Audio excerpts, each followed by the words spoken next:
Guys আমি এলাম গুয়াহাটি কাম করবার নিগে, কিন্তু কাম করাবার দেখলে বিল্ডিং এর এনে খাড়া থেকে সিরগুলান দেখবার নিগে, কারণ এটা হলো girls hostel. Hey guys, welcome to my Muzammil vlogs. তো বন্ধুরা, আজকে হলো আমার গুয়াহাটি 2 নাম্বার দিন। আর গুয়াহাটি 2 নাম্বার দিনে আমি কি কি করি না করি সব দেখতে দেখেন। তো বন্ধুরা, আমি আগের ভিডিওতে কইছিলাম যে আমি গুয়াহাটি কিনে গাইছি, কি করি না করি সব ভিডিওর মধ্যে দেখামো। তো হেডে আজকে দেখামো গাইস, আমি কি কাম করি বা কি করি হেডে আজকে দেখাম।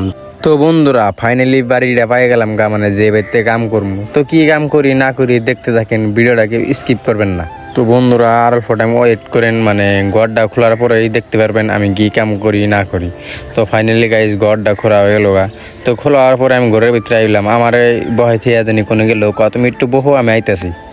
আর বিশেষ করে কাম হলো যেটাই, মানে এই ঘরের ভিতরে রং করে রাখবো। তো এটা অলরেডি রং হয়ে গেছে গা, আর এখন অন্য করে রং করবো, ওইটা দেখতে থাকেন কেমনা রং করি না করি। আর একটা বস্তু কি লক্ষ্য করছেন গাইস, মানে ঘরের ডেকোরেশনটা দেখেন একদম জাস্ট ওয়াও।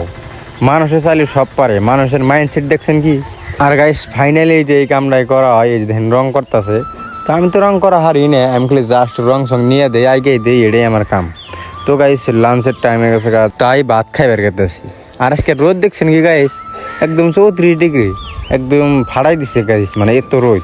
ভিউটা দেখেন একদম জাস্ট ওয়াও, মানে পাহাড় সারের মধ্যে।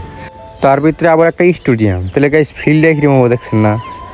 তো আজকের ব্লগটা এই পর্যন্তই, দেখা হচ্ছে নেক্সট ব্লগে। Bye bye, tata.